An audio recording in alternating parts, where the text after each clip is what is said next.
Hello BookTube, my name is Daniel. Welcome back to my channel, Guilty Fee. I didn't prepare anything. I've got no rhythm. I wasn't going to do a Friday reads today because I haven't finished any books this week, but there was a story that I wanted to talk about, so I'll give you an update on my reading and then talk a little bit about something which, a news story that just broke today, which I think is an interesting discussion. It's certainly scandal-worthy. So I started last week reading the Eustace Diamonds by Anthony Trollope, and I'm about 400 pages in of about 800, so I'm about halfway through. It's terrific, and I'm really enjoying it. I'm going to read you the first line because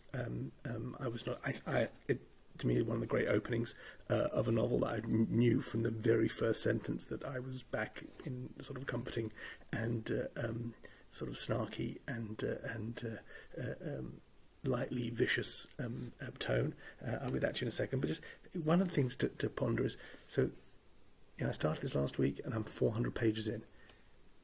I very often, if you gave me 4 200-page books, I can easily read 800 pages in a week. But there's something about an 800-page book that slows me down. And this is not dense writing. This is very breezy and fun. But for some reason, there's something about a chunky book like this that kind of slows down my reading. There are very slim books that could be very dense and slow reading, but this is one, when I'm reading it, it's very light and breezy, but I think maybe I put it off and I don't pick it up as easily because, if I've only got 10 minutes, I'm going to go and sit on the loo, and 10 pages out of an 800-page book just doesn't feel as worthwhile as doing something else. So it's not a good reason why it takes me longer, but it's going to take me another few days to get to the end of this. But I just wanted to read you the opening line of the Eustace Diamonds. This is the third in the Palliser series, so they're loosely connected. So some of the same characters reoccur in over the course of the 6 books. I'm given to understand. I'm through it third way in, and there's some characters we've seen before. Also, some of the characters from the Barchester Chronicles show up again. And in the background, Trollope is so good at jumping from character to character in different chapters. It's really good. You can tell these were serialized, and the way one chapter will focus on this, and then we'll leave that story behind, and you're dying to find out what happened to that. But we're going to go off and the camera's going to turn up somewhere else in some other drawing room and discuss some other thing going on. He's just really good at dragging it out. It's so gossipy and soapy and delightful. But the opening sentence, so the Eustace Diamonds, I'm not going to do too much plot. The Eustace Diamonds is about a woman who becomes a widow. I think by the second chapter, so 15 pages into this 800-page book, she's a widow who has the funds from her late husband. He's settled his will on her very generously, despite the fact that much of the property has to get passed down through the family.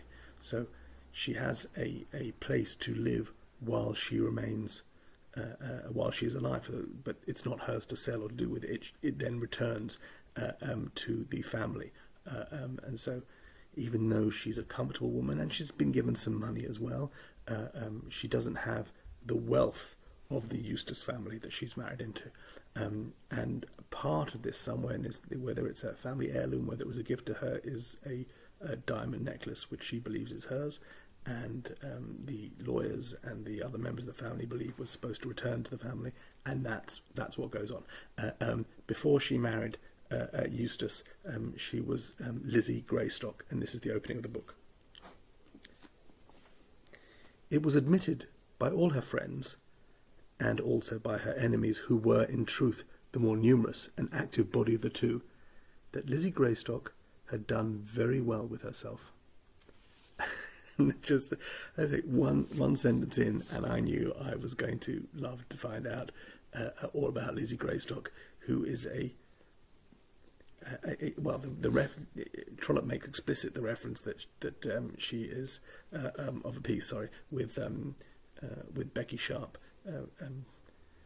Vanity Fair, William Thackeray's Vanity Fair, the lead character is Becky Sharp, is one of my White Whales. It's a book I have never read. It's a book before I was a serious reader that I had a copy of and started reading. I think I may have read 30 pages and put it down and have never gone back to it because I failed. I'm talking, this is 25, 30 years ago. And it's a book I know I need to read and I haven't. And I know that Becky Sharp is a fascinating, fun, nasty bit of work. So Lizzie Eustace, or Lizzie, as she was back then, Lizzie Greystock, is certainly modelled, and the reference that the narrator makes the reference explicit as well. Anyway, super fun. That's Eustace Diamonds. I'll finish this week, but Trollope, despite his anti-Semitism, which tends to reoccur just when you least expect it, is just a delight. Now, the story that broke today, I believe literally broke today, is unrelated to this, is of the author of the recent and much lauded, or at least it has generated a huge amount of interest, biography of Philip Roth, the writer. The author of the biography, a chap named Blake Bailey, has been accused of sexual misconduct.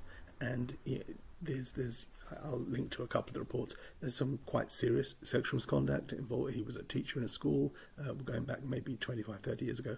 But there are accusations of grooming, of preparing students while he was a teacher, and then initiating sexual relationships with them afterwards when they had graduated high school, not university, high school. And I believe there's been an accusation of rape. I have so little interest in going in and discovering the details of the accusations. I take every such accusation exactly as seriously as it should be taken, and I fully believe any woman who's putting herself in the situation where she's making such an accusation, but I don't feel a burning need to read all the details of such accusations. I haven't read the book. I'm not a fan of Blake Bailey. I have no reason to defend him or do anything. But the interesting part of the story that I want to talk about is the fact that this book was much anticipated. Is widely reviewed, or if it's going to be, I think it's very fresh and is about to be widely reviewed. And the publisher, as a result of these accusations, has withdrawn it from all sources and has paused any promotion on it. And I think this creates a sort of really interesting vacuum, and the reason I bring it up is because a very good friend of mine in the States sent me a message today and literally said, "I'm 200 pages in, I'm really enjoying it. What do I do now?" And I said, I said to him, well, because he normally reads on, he's a Kindle reader. So I said to him, well, if you had a physical copy, then it might be worth something. Because if they're not, and then he actually sent me a picture that he does have a physical copy. I said, well, look, you've got a book by a sexual predator about a misogynist. Maybe at least it's a collector's item. But all sort of inappropriate joking aside, what is one to do when one is in the middle of a book?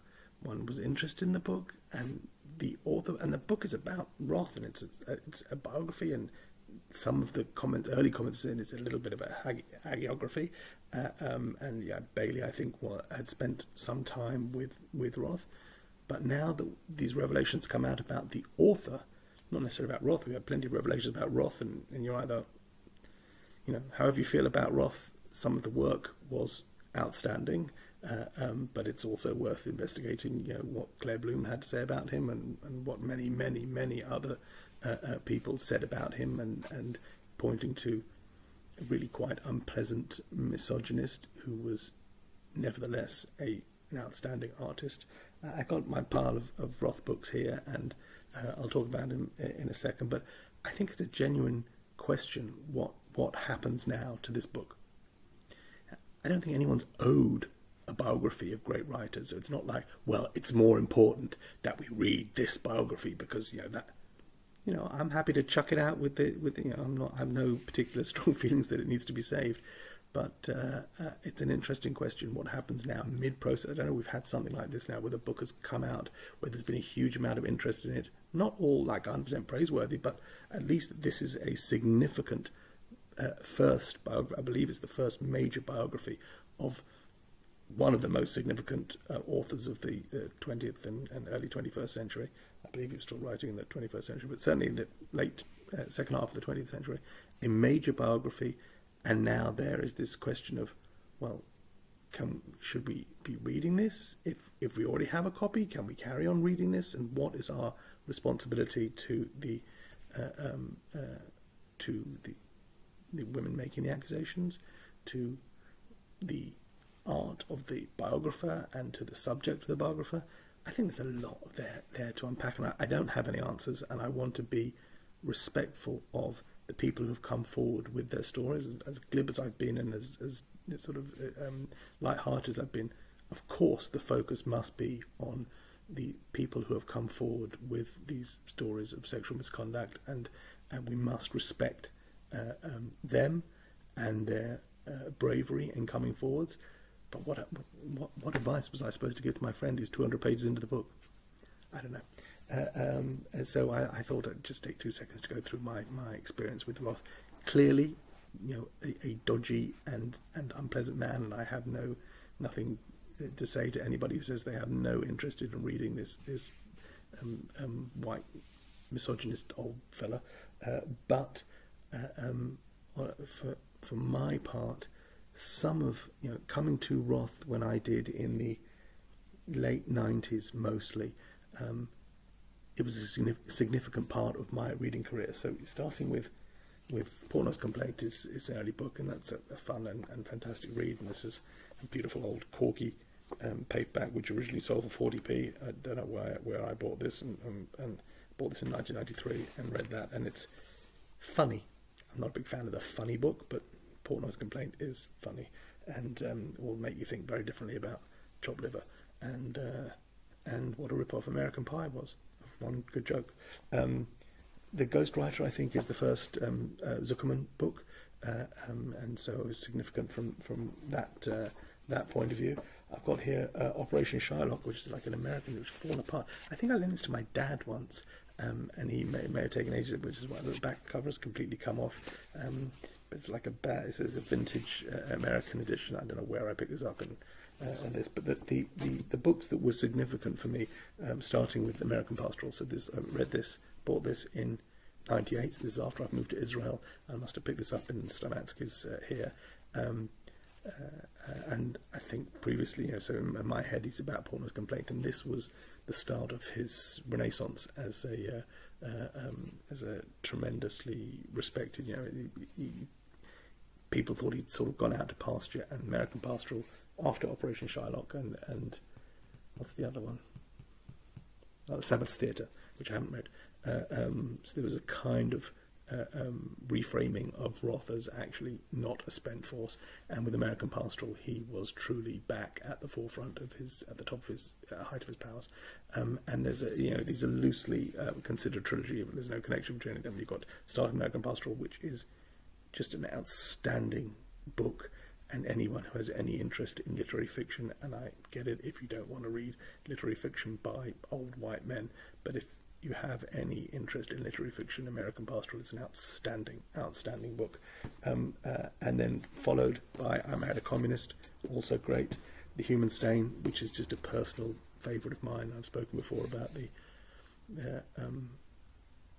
line at the start of a chapter, 60 pages in, which is genuinely jaw-dropping, WTF, and the rest of the book continues from there.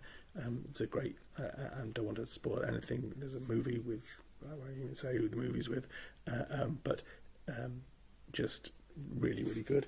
And then, to my mind, I love American Pastoral, but when I read The Plot Against America, I was genuinely blown away, and this body of work for me, even though this is late in his career, just raised him to the pantheon.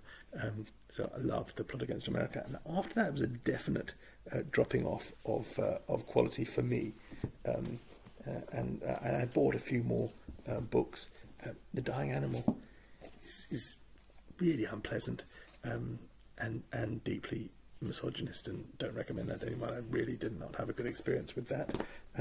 Shop Talk is non-fiction. This is interviews that Philip Roth did, and just to read some of the interviews here: Primo Levi, Aaron Appelfeld is a great Israeli writer, Ivan Klima, a conversation with Isaac Bashevis Singer about Bruno Schulz, conversation with Milan Kundera, conversation with Edna O'Brien, Mary McCarthy, and more stuff. It's all about brief, short stuff. But if you have any interest in writers and writers talking to other writers, this was a kind of nice curio. And then two more books that I read of his got here: Exit Ghost and Indignation, lesser works. But that's my Roth collection, 11 books there. Really interested to hear what you think needs to happen now to this chunky book that people have been waiting to read. What do we do with it? And that's all. That's all I just wanted to say. Have a great weekend. Take care. Bye.